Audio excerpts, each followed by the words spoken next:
پہلی بات میری ختم ہوئی، عالمی نظام خلافت دنیا کی تقدیر مبرم ہے، ہو کر رہے گی، اس میں کسی صاحب ایمان کو کوئی شک، کوئی شبہ، کوئی ریب نہیں ہونا چاہیے۔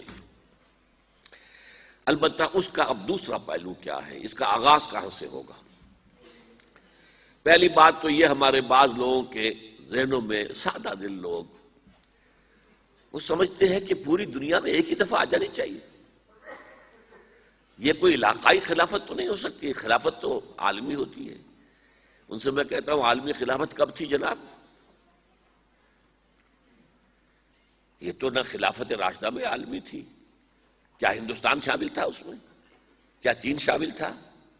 کیا یورپ شامل تھا؟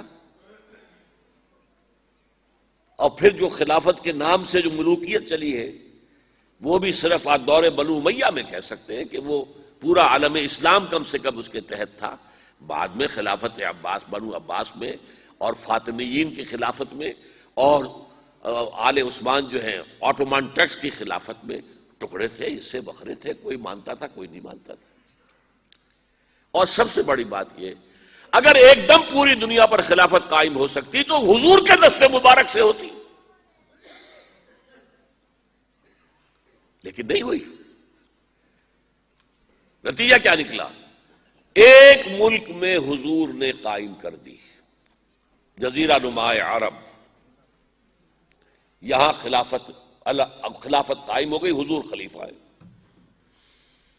اس کے بعد آپ کے خلفائے راشدین نے پھر اس کو وسعت دی، شرقاً غرباً شمالاً، 3 کالمز نکلے ہیں فوجوں کے، صحابہ کرام کے، 3 کالمز، ایک ایسٹ ورڈ، ایک ویسٹ ورڈ، ایک نارتھ ورڈ۔ ایک عراق کو فتح کرتے ہوئے ایران میں پہنچ گیا، خراسان تک چلا گیا۔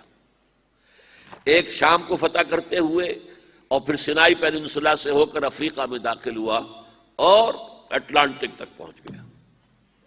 تیسرا سیدھا شمال میں گیا، لیکن یہ زیادہ دور نہیں جا سکتا تھا، کوکیشین ماؤنٹینز آ گئے، کوہ قاف۔ اس زمانے میں تو یہ یوں سمجھیے کہ امپیسیبل تھا نا، کوہ قاف، لہذا وہاں آ کر رک گیا بابا۔ اب بھی یہ ہوگا، کسی ایک جگہ سے شروع ہوگا پھر پھیلے گا، اس کے سوا کوئی چارہ کار ہے ہی نہیں۔ اگر ہر جگہ پوری دنیا میں ایک ہی وقت میں ہو سکتا تو حضور کے دست مبارک سے ہوتا صلی اللہ علیہ وسلم۔ اب وہ نقطہ کون سا ہوگا، نقطہ آغاز کون سا ہوگا؟ اس میں پہلی بات تو میں نے کہا، جو شک کرے گا اس کا پھر ایمان مشکوک ہے، ہوگا، لازماً ہوگا، گلوبل ہوگا، پوری دنیا میں ہوگا۔ کہاں سے شروع ہوگا اس میں آپ اختلاف کر سکتے ہیں، لیکن مجھے تو 2 حدیثیں تو ملی ہیں جن سے یہ اندازہ ہوتا ہے کہ یہ اس مشرقی خطے سے ہوگا، عرب کے مشرق کی جانب کسی ملک سے ہوگا، کسی خطے سے ہوگا۔ وہ حدیثیں بھی اب آپ پڑھ لیجئے پہلے، پھر میں کہہ رہا ہوں یہ خزانہ ہے جو ہم نے آپ کی خدمت میں پیش کیا ہے، کاش کہ آپ اس کی قدر کر سکیں، یہ حدیثیں آپ کو ازبر ہو جائیں، یاد ہو جائیں، لوح قلب پر نقش ہو جائیں۔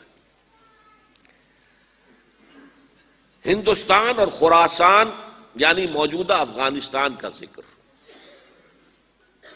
ابن ماجہ کی روایت ہے، عن عبداللہ ابن الحارث رضی اللہ تعالی عنہ قال رسول اللہ صلی اللہ علیہ وسلم یخرج ناس من المشرق یؤتئون للمہدی یعنی سلطانہ، یعنی سلطانہ، دونوں طرح سے پڑھ سکتے ہیں۔ حضرت عبداللہ ابن حارث فرماتے ہیں رضی اللہ تعالی عنہ کہ حضور نے ارشاد فرمایا، مشرق کی طرف سے وہ فوجیں نکلیں گی، لوگ آئیں گے جو عرب میں مہدی کی حکومت قائم کریں گے۔ یہ مہدی کون ہوں گے اس کا ذکر میں ذرا بعد میں کروں گا، لیکن نوٹ کر لیجئے کہ مہدی سے پہلے لازماً کسی مشرقی علاقے کے اندر وہ نظام قائم ہو چکے گا، تب وہاں سے فوجیں آئیں گی نا۔ یہ مشرق کون سا ہے؟ عرب کے مشرق میں آپ چلیے، ایران بھی آ جائے گا، افغانستان بھی ہے، پاکستان بھی ہے، اور اگر اسے اور توسیع دیں تو ہندوستان بھی ہے۔ یہ ہے عرب کا مشرق، اس سے فوجیں جائیں گی۔ اس کا کیا مطلب ہے کہ اس میں سے کسی جگہ پر نظام خلافت پہلے قائم ہو جائے گا تاکہ وہاں سے فوجیں جائیں گی جو جزیرہ نما عرب میں حضرت مہدی کی حکومت کو قائم کریں گی۔ اب دوسری حدیث سنیے، یہ سنن ابن ماجہ کی حدیث تھی جو میں نے آپ کو سنائی، آپ نے پڑھی۔ دوسری عن ابی ہریرہ رضی اللہ تعالی عنہ، یہ ترمذی شریف کی روایت ہے، قال قال رسول اللہ صلی اللہ علیہ وسلم یخرج من خراسان رایات سود لا يردها شیء حتی تنصب بایلیا، خراسان کے علاقے سے سیاہ جھنڈے لے کر فوجیں آئیں گی، ان کا رخ کوئی موڑ نہیں سکے گا، ان کو پیچھے پھیر نہیں سکیں گے کوئی بھی، یہاں تک کہ وہ یروشلم میں جا کر جھنڈے نصب کر دیں گے۔ ایلیا حضور کے زمانے میں یروشلم کو کہتے تھے۔ یہ یروشلم تھا جب حضرت سلیمان کی حکومت تھی اور یہاں پر معبد سلیمانی، ہیکل سلیمانی قائم ہوا، پھر یہ یروشلم ہی رہا ہے تاریخ میں، یہاں تک کہ سن 70 عیسوی میں جب ٹائٹس رومی جنرل نے اس کو گرایا، ختم کیا، سیکنڈ ٹیمپل گرا دیا اور یہاں سے یہودیوں کو کہا نکل جاؤ، یہاں سے کوئی یہودی باقی نہیں رہا، تب بالکل تہو بالا برباد کر دیا۔ اس کے کوئی 150 سال بعد ہیڈریان، رومن ایمپرر ہیڈریان، اس نے پھر دوبارہ آباد کیا اس شہر کو۔ 150 سال تک یہ بالکل بنجر اور بالکل غیر آباد پڑا تھا۔ اب ہیڈریان نے جب آباد کیا تو اس کا نام ایلیا رکھا، اب یروشلم نام نہیں تھا۔ تو حضور کے زمانے میں پھر اس کا نام ایلیا تھا، اور اب اس سے کیا معلوم ہو رہا ہے کہ یہ یروشلم مسلمانوں کے قبضے سے اس وقت نکلا ہوا ہوگا، ایک دفعہ پہلے نکلا تھا، سن 1099 عیسوی میں مسلمانوں کے ہاتھ سے نکلا، کروسیڈرز عیسائیوں نے آ کر اس کو قبضے میں کیا، لاکھوں مسلمانوں کو مارا، قتل کیا۔ اس کو 1187 عیسوی میں واپس لیا ہے، کس نے لیا ہے؟ صلاح الدین ایوبی، کرد، عرب کھوکھلے ہو چکے تھے، عربوں نے کھویا، واپس نہیں لے سکے، بہت حکومت کر چکے تھے، 400-500 برس کی حکومت کر کے، اور ان کے عیش اور ان کے آرام، اب ان میں جان نہیں تھی کہ وہ واپس لے سکے۔ واپس لینے والا گرم کرد خون تھا، صلاح الدین ایوبی۔